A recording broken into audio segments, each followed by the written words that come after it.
How many times have you experienced na na-disconnect ka sa comms during a group ride dahil medyo lumalayo na yung distance mo sa kanila? Ito ang solusyon sa problema mo. The all-new Sena 60S Wave Intercom.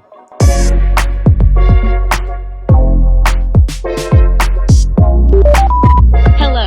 Battery level is high.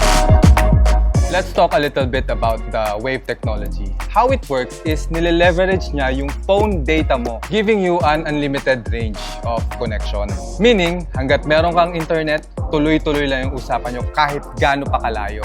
Astig, di ba? More on the features sa separate na video. Unboxing na tayo.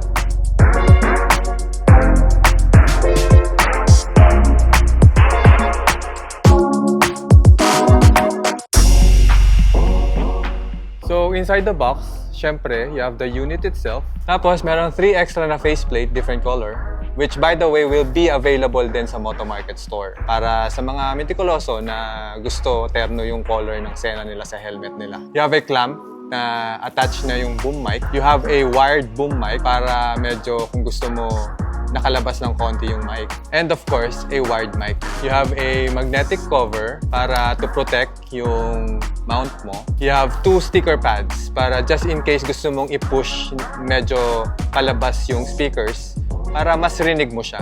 4 mic sponges. Headphone jack just in case ayaw mong gamitin yung speakers mismo ng Sena. Meron kang jack na available. Of course, a USB-C charger. My favorite, meron ka ng 2 set of audio kit na 2nd generation Harman Kardon. So, kapag dalawa yung helmet mo, wala ka ng problema. Lipat-lipat Sena unit mo. Wala ka nang tatanggalin sa loob. So, for Sena products, drop by at any Moto Market, Motostyle, Moto World store, or shop online at motoworld.com.ph. My name is Zoe of Moto Republic. Ride safe!